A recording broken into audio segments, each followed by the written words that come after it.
सबसे पहले आप तमाम ख़वातीन भी हैं यहाँ पे और तमाम हज़रात का शुक्रिया अदा करता हूँ, माज़रत भी करता हूँ लेट पहुँचा।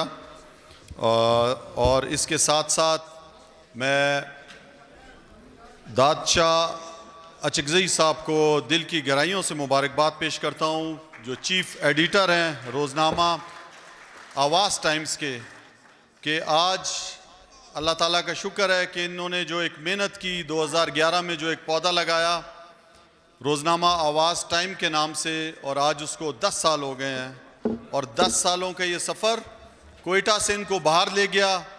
इनका रोज़नामा जो है वो कोयटा के अलावा हब से शाया हो रहा है, लाहौर से शाया हो रहा है, कराची से शाया हो रहा है, इस्लामाबाद से शाया हो रहा है।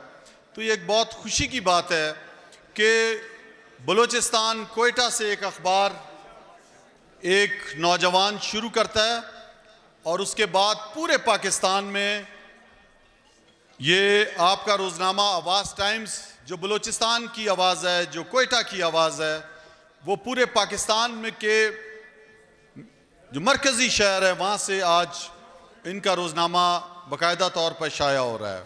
तो ये एक हौसले और हिम्मत की बात है। और दादशाह अचकज़ई साहब ने, मैं समझता हूँ कि सहाफ़त के अंदर जो एक बहुत ही बड़ी फील्ड है और जो कहते हैं सतून, 3 सतून, मैं समझता हूँ कि मुल्क चलाने में ये चौथा सतून जो है वो सहाफ़त का सतून है। और सहाफ़त भी एक इबादत से कम नहीं है। अगर आप सही अक्कासी करो, सही हालात के बारे में बताओ, दीन इस्लाम के बारे में बताओ, लोगों को हौसला बनो, अच्छाई बयान करो, ना कि सिर्फ मनफी ख़बरों की आप जो है वो अशात करो। तो मैं आज मुझे बहुत खुशी है कि इस एक जो छोटा सा इदारा जो शुरू किया एक रोज़नामा आवाज़ टाइम्स 10 साल पहले, आज तकरीबन 1000 लोगों को रोज़गार दे रहा है। 1000 के करीब लोग इस इदारे से वाबस्ता हैं और अल्लाह ताला उनको इस इदारे से रिस्क दे रहा है। तो ये बहुत बड़ी बात है। एक इंसान जो जद्दोजहद करता है और वो आगे जाता है तो उसी चीज़ में अल्लाह ताला ने मज़ा भी रखा होता है और तजर्बे के साथ साथ आगे बढ़ना ये ज़िंदगी का एक खूबसूरत अमल है। मैं आपको ये भी बताता चलूँ कि ये जो माह है, ये बरकतों का जो महीना है, ये जो रहमतों का महीना है, इस महीने में रहमतुल आलमीन हमारे प्यारे नबी, आखिरी नबी सल्लल्लाहु अलैहि वसल्लम की पैदाइश का जो दिन है, मैं आपको नौजवानों यहाँ पे आप जो बैठे हो आपको बताता चलूँ कि ये जो पूरी जो कायनात है, ये इस कायनात में जो सबसे बड़ी हस्ती है वो रहमतुल आलमीन सल्लल्लाहु अलैहि वसल्लम है, जिनके लिए पूरी कायनात बनी। तो हम और आप वो खुशकिस्मत उम्मती हैं उनके, जो उनकी उम्मत बने। और आपको ये भी बताऊं कि आप जिस मुल्क के शहरी हो उस पर भी आपको फ़ख्र होगा कि आप पाकिस्तान के शहरी हो। और पाकिस्तान 59 इस्लामिक ममालिक में वाहिद मुल्क है जो इस्लाम के नाम पर बना है। ये मुल्क इस्लाम के नाम पर बना है और आप और मैं उसके शहरी हैं।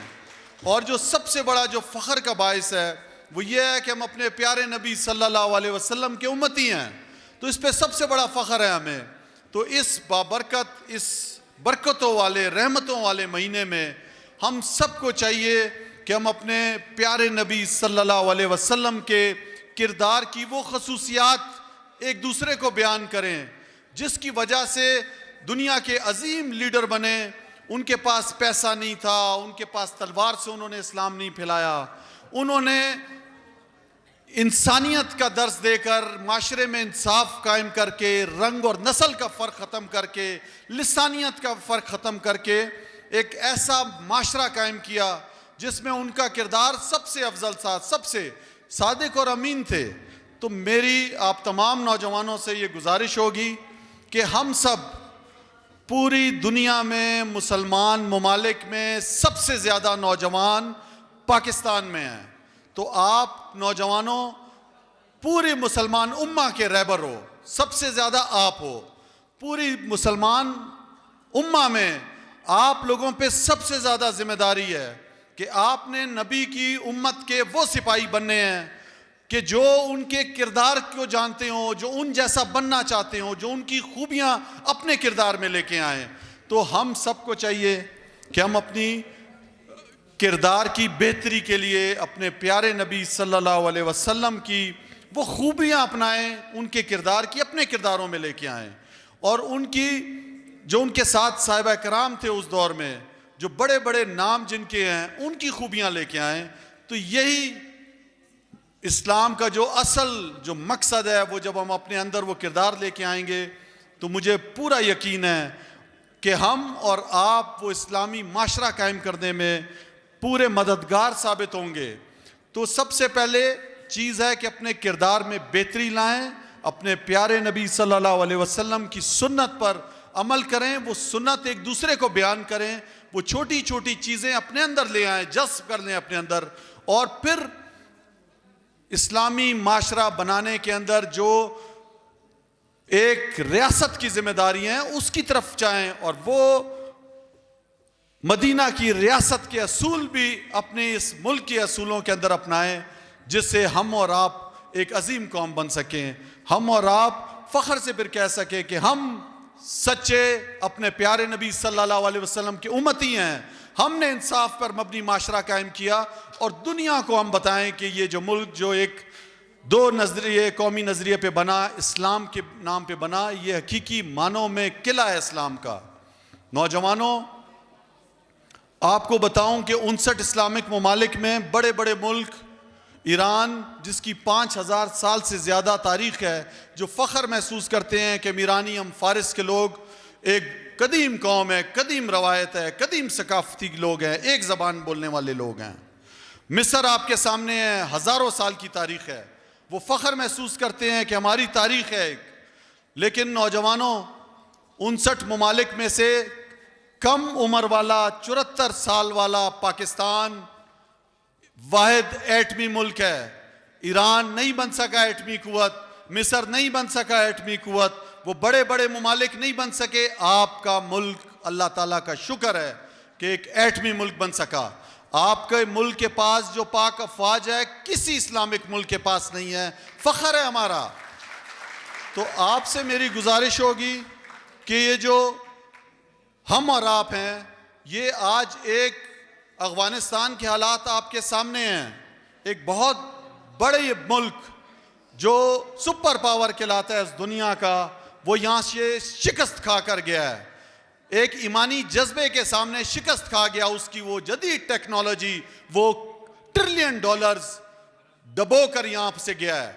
तो आपको मैं बताऊं, पाकिस्तान जिस जो खिता है हमारा, ये बहुत ही कीमती इलाका है। हमें और आपको समझना चाहिए अपनी जिम्मेदारियों को। ये जो 5th जनरेशन वॉर है आजकल, इस वॉर का आपने और मैंने मुकाबला करना है।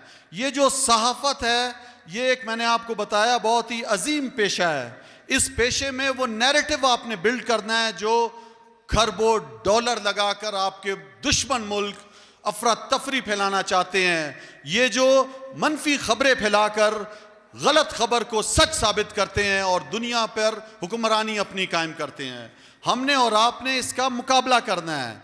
ये जो आज आवाज़ टाइम्स जैसा एक अखबार जो एक कोयटा के नौजवान ने निकाला, ये मैं समझता हूँ एक जंग है। ये इस जैसे अखबारों को, लोगों को सपोर्ट करना चाहिए जो पाकिस्तान की, बलोचिस्तान की आवाज़ बने और मुकाबला करे उस 5th जनरेशन वॉर के साथ, उस वॉर के साथ जिसमें $ट्रिलियन लगा रहा है, जो सोशल मीडिया को इस्तेमाल करता है, जो वेबसाइट्स को इस्तेमाल करता है पाकिस्तान को कमज़ोर करने के लिए, हमारे और आपको आपस में लड़ाने के लिए, रंग और नस्ल पर, फ़िरका परस्ती पर, लिसानियत पर। तो मैं आपको बताऊं कि जो हमारा सबसे बड़ा फ़ख्र है वो अपने प्यारे नबी सल्लल्लाहु अलैहि वसल्लम का उम्मती होना है। तो वो हम जो उम्मा की जो बात करते हैं, तो वो इत्तफाक और इत्तेहाद के बगैर नहीं हो सकता। उस उम्मा में हमारे प्यारे नबी सल्लल्लाहु अलैहि वसल्लम ने रंग, नस्ल, ज़बान का फ़र्क ख़त्म कर दिया था और उसको आगे ले गए जिसका किरदार ऊपर था। तो इंशाअल्लाह इस बाबरकत महीने में, जिसमें वज़ीर आज़म इमरान खान साहब ने कहा है कि रहमतुल आलमीन का ये अशरा मनाएंगे, इसमें अपने प्यारे नबी सल्लल्लाहु अलैहि वसल्लम की किरदार की खूबियाँ बयान करेंगे और वो अपनाएंगे इंशाल्लाह अपने अंदर। तो मैं आपको यकीन दिलाता हूँ कि ये पाकिस्तान मजबूत से मजबूतर होगा। आपको और हमको जो आज महंगाई है, बेरोज़गारी है, चीज़ें कम है, इन सब से हम और आप उस ईमान की ताकत के साथ मुकाबला कर सकेंगे और एक कौम बनकर, एक आवाज़ बनकर पूरी दुनिया के सामने आकर जो है वो इंसाफ का माशरा इंशाल्लाह कायम कर सकेंगे। तो मैं एक दफ़ा फिर आप तमाम को मुबारकबाद देता हूँ, अपने इस कोयटा के नौजवान दाद शाह अचकज़ई को मुबारकबाद देता हूँ कि आपकी ये आवाज़ टाइम्स इंशाल्लाह हक और सच की आवाज़ बनेगी, मजलूम की आवाज़ बनेगी और जालिम के ख़िलाफ़ आप इस जहाद में हिस्सा लोगे, आप सच को बयान करोगे, आप किसी के आगे नहीं झुकोगे और हमेशा इस मुल्क के सबसे पहले इस मुल्क के वफादार के तौर पर वो इस मुल्क की खूबियाँ बयान करोगे, जिससे हमारे लोगों को हौसला मिले, वो प्यार और जज्बा मिले इस पाकिस्तान से, इस वतन से हमदर्दी और इस वतन से वफा के लिए नौजवान जो है वो उनका आप हौसला बनोगे। तो एक दफ़ा फिर मैं इस उम्मीद के साथ कि हम और आप इस बाबरकत महीने में अपने प्यारे नबी सल्लल्लाहु अलैहि वसल्लम जो खातमुल नबीन है उनके किरदार के बारे में पढ़ेंगे भी और अपने दोस्तों को, अजीज़ों को, साथियों को, हमसायों को भी इसके बारे में बताएंगे और पूरी कोशिश करेंगे अपनी अमली ज़िंदगी में उनके किरदार को अपनाने के लिए। आप तमाम का बहुत बहुत शुक्रिया।